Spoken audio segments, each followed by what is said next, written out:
Welcome back to Revenge Codex. My name is Emily Johnson. I'm 31 years old.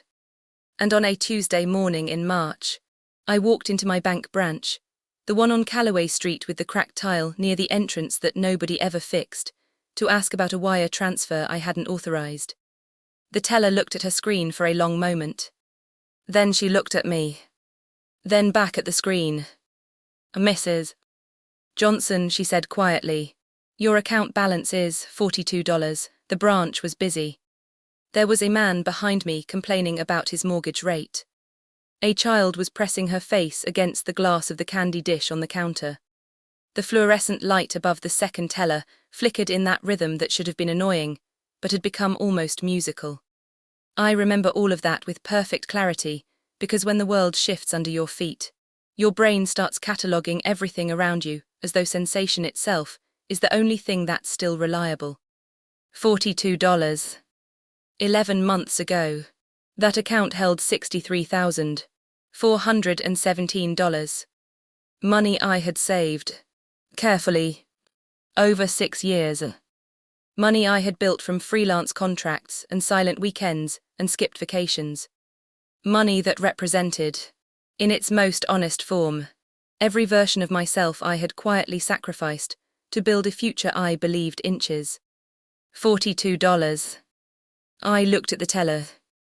I nodded once. I said, "Thank you," and I walked out. What my husband didn't know, what nobody knew, was that I had already changed everything 2 weeks before that moment. And I was just waiting. Before I go any further, I want to ask you something.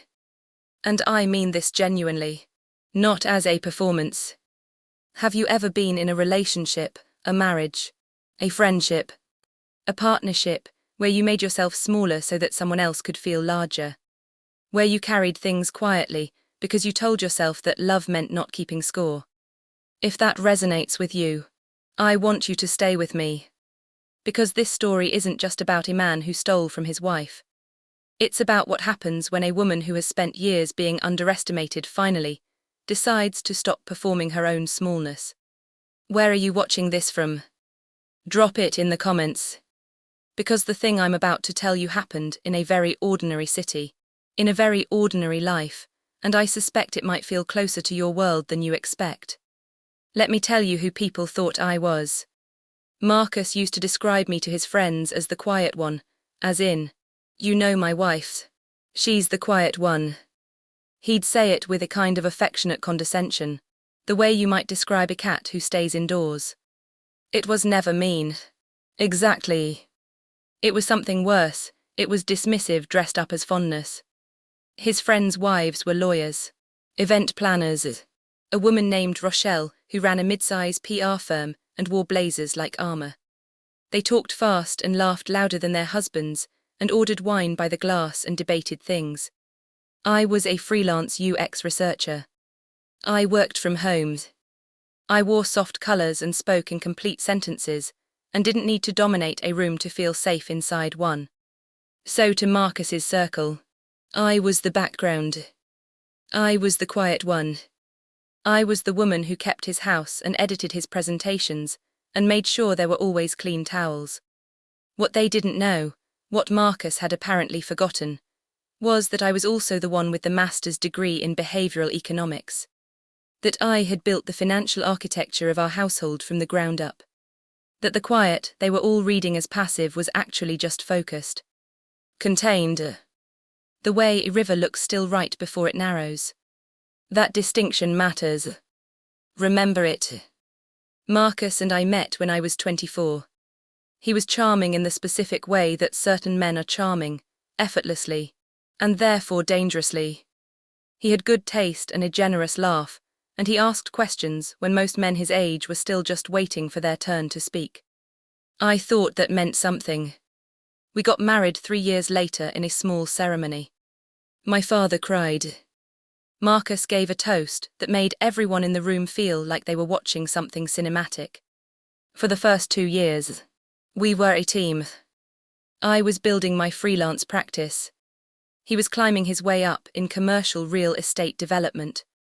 We had a shared account and individual accounts, and a joint savings account that I had structured. Again, me, the quiet one, using a tiered saving system I designed myself. Every dollar had a destination. Every month had a margin. I knew our numbers the way some people know lyrics. Without effort. Without looking. Just as a natural feature of how my mind worked. Then Marcus got promoted. And something shifted. It didn't happen overnight. These things never do. It happened in the way erosion happens, imperceptibly. Then suddenly, he started handling more. He took over the car insurance, the investment portfolio conversations, the dinner reservations. He said it was because he wanted to carry more of the load. I let him. I was busy. I was building 3 client relationships simultaneously, and finishing a project report, and I told myself that division of labor was healthy. That trust was the foundation of partnership. What I didn't notice, not yet, was that he wasn't carrying more of the load.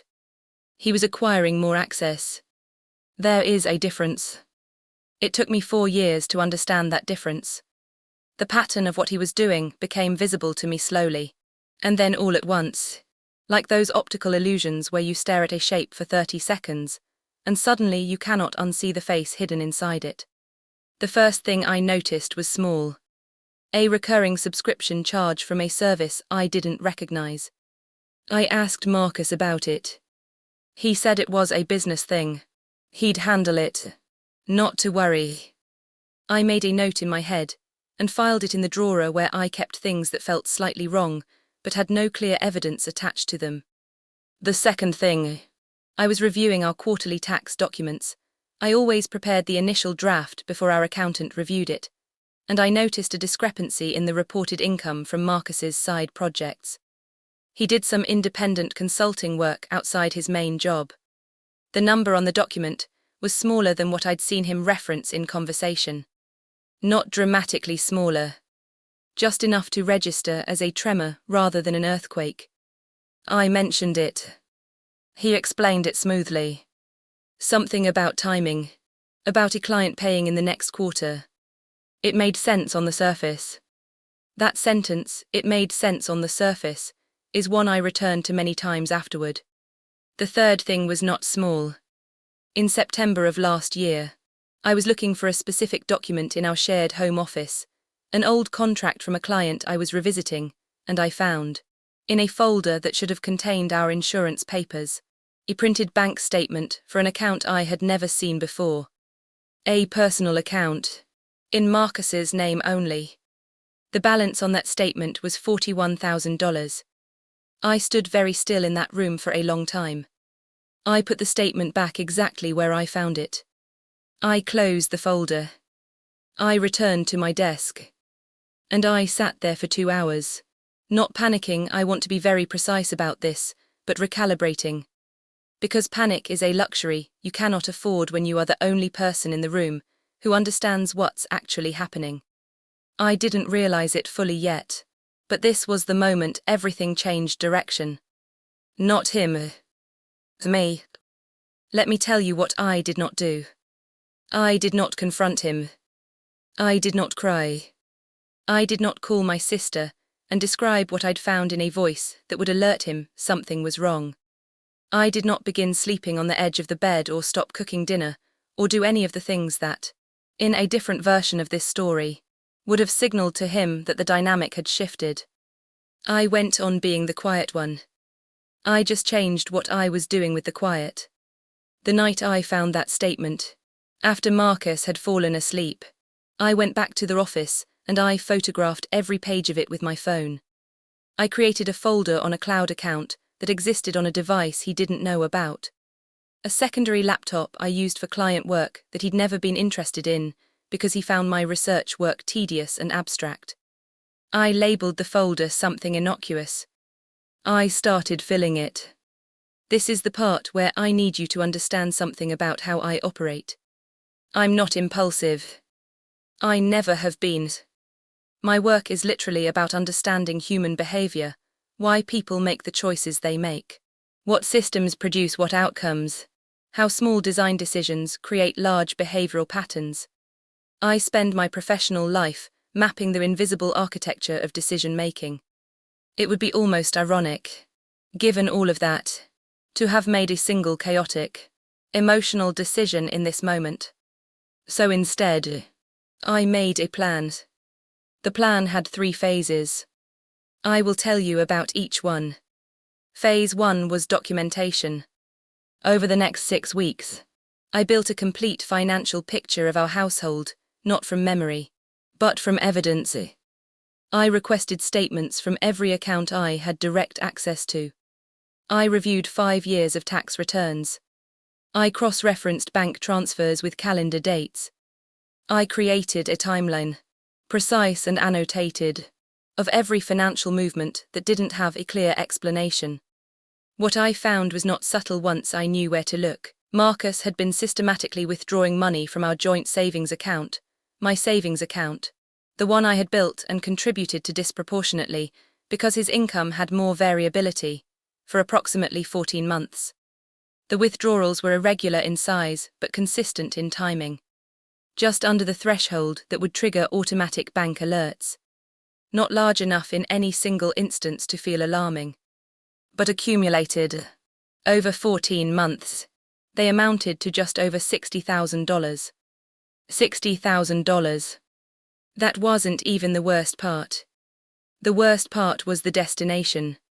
Those funds hadn't gone into his secret account. I traced them through patterns, through timing, through the kind of cross-referencing that requires both patience and a very specific skill set, to a business entity I had never heard of. A development LLC registered in a state we'd never lived inches. Co-registered with a name I did not recognize. I need you to sit with that for a moment. He wasn't spending the money. He was building something. Something he had deliberately constructed outside of our marriage, outside of my visibility, using money that was mine. That sentence matters. It reframes everything that came after. Phase 2 was legal preparation. I did this quietly and carefully, and with the specific discipline of someone who understands that the goal is not emotion. The goal is outcome. I found a family law attorney through a referral so indirect that it would never trace back to me socially. A woman named Patricia, who wore reading glasses on a chain and had a manner so calm and factual it felt almost like talking to architecture. I met with her twice before I told Marcus anything. I gave her the documentation folder. I gave her the timeline. I gave her everything. She looked at me over those reading glasses with an expression I couldn't quite categorize. Mrs. Johnson, she said. This is unusually thorough, I know, I said. Most people come in with a feeling, she said. You came in with a case, that wasn't an accident. Patricia walked me through my options. In our state, assets accumulated during a marriage are marital property, regardless of which account they're held inches. The LLC, the hidden account, the pattern of transfers, all of it would be discoverable in a divorce proceeding. All of it was relevant. All of it was already documented by me, which meant the discovery process would be, for Marcus, a very unpleasant surprise rather than a slow-building excavation. But here is what I also did. In phase 2, that Patricia didn't advise me to do. Something that required a different kind of knowledge. I called my bank. Not the joint bank. My bank, the institution where I held a small individual account I'd maintained since before our marriage. An account Marcus knew about technically, but had never shown any interest in because it had always held a modest balance, and therefore registered as unimportant to him. I had a conversation with a fraud investigation specialist. Off the record. Exploratory. Framed as a question rather than a complaint. I explained what I had found. I provided documentation. I asked what options existed. What I learned in that conversation was very interesting. And what happened next, 2 weeks later, was not an accident. Remember that. In the weeks between phase 2 and phase 3, I continued performing normalcy with a precision that, looking back, I recognize as one of the more demanding things I've ever done. I cooked dinner. I attended the birthday party for Marcus's colleague, the one with the large house and the perfectly coordinated children. I smiled at the right moments and asked the right questions, and nobody, not Marcus, not Rochelle with her blazers, not any of the people in that room who had categorized me as background, suspected anything. Marcus was, during this period, almost unusually attentive. Whether that was guilt or intuition, or simply the natural oscillation of a man who had learned to manage perception, I couldn't fully determine. He brought me flowers once, which he hadn't done in years. He suggested a weekend trip. I declined the trip gently and without explanation. I said I had a project deadline. He accepted that easily. Of course he did. I had trained him, across years of quiet reliability, to expect no friction from me. And so he experienced no friction. He experienced exactly what I had decided to give him, a surface so smooth he had no idea what was moving underneath it. Phase 3 was timing.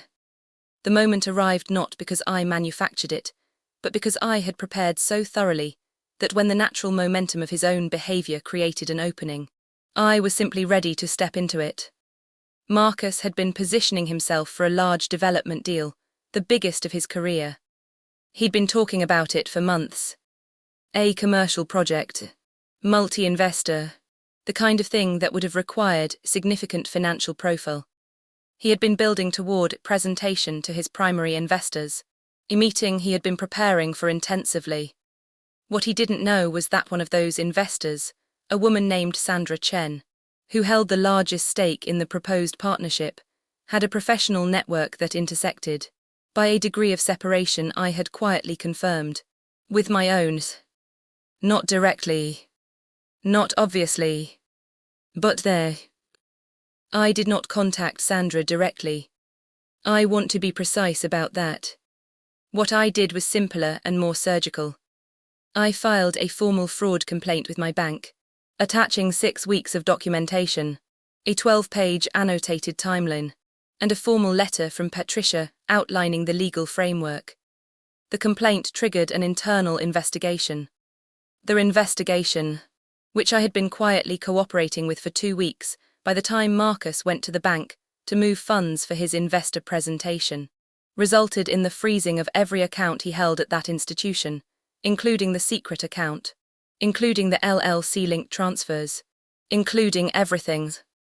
On the morning of his investor meeting, I didn't orchestrate that timing down to the minute. But I had known the meeting was coming. And I had filed when I filed deliberately. I was home when he called. I was sitting at my desk. I had a cup of tea. I had my secondary laptop open and I was, genuinely, not performatively, reviewing a client report. The work was real. The calm was real. I had moved through enough of this to be, by that point, past the adrenaline and deep into the clarity that comes when you have done everything correctly, and you are simply waiting for physics to finish what you started. My phone rang. Marcus. I answered on the second ring. Something's wrong with my accounts. His voice was tight in a specific way, not panicked yet, but compressed. The tone of a man who has encountered an obstacle he believes is temporary. What do you mean? I said. They're frozen. I can't access anything. I'm at the bank right now, in front of the meeting, and I can't. He stopped. Emily, I need you to call and clarify something. There must have been an error. I'll look into it, I said. I didn't call the bank. He called me back 20 minutes later. The compression in his voice had transformed into something more fractured. They're saying there is an investigation. Emily, what is this? Do you know something about this? And here is the moment. Right here. This is where, in a different version of this story, the woman would cry, or explode, or deliver a dramatic speech, where she would pour out 14 months of grief and betrayal in a single uncontrolled torrent. I did none of those things. Marcus, I said, in the same voice I use with clients when I am delivering research findings they didn't expect. I think you should call a lawyer silence. Not the comfortable silence of two people who know each other. The silence of a man who has just seen the ground he was standing on, recognized for the first time as a surface, not a foundation. Emily, the investor meeting, I said. I'm sorry about the timing. I'll let you go, and I ended the call. I want to tell you about the 48 hours that followed, because they matter not for what was dramatic, but for what was quiet. Marcus came home that evening. He sat down across from me at the kitchen table, the same table where we had eaten thousands of dinners, and he looked at me with an expression I had never quite seen on his face before. It was the look of a man encountering something he had completely failed to map. He had a model of me, the quiet one, the backgrounder, the woman who kept clean towels and filed his taxes and didn't need to dominate rooms, and that model had just failed spectacularly. He didn't know how to begin. So I began. I found the statement in September, I said. The account you didn't tell me about. He opened his mouth. I have the transfer records, I said. All 14 months. The LLC is registered in Delaware. The co-registrant's name is David Marsh, and I know what the business does. I paused. Patricia has copies of everything. Who is Patricia, my attorney? Another silence. The bank investigation isn't something I can stop, I said. Patricia says the legal process will proceed regardless. But there are ways this goes, Marcus, and some of them are significantly more difficult for you than others. I want you to understand that I'm not here to perform, I'm here to finish. He looked at me for a long time. You've been planning this, he said. Not as an accusation. Almost as a statement of astonishment. I've been documenting the truth, I said. There's a difference. Here is what happened over the following weeks. Marcus's investor meeting did not happen as planned. Sandra Chen and her partners were made aware, through the routine due diligence any sophisticated investor conducts when a financial irregularity surfaces around a partner, of the investigation. The deal was delayed pending review. It may not survive the review.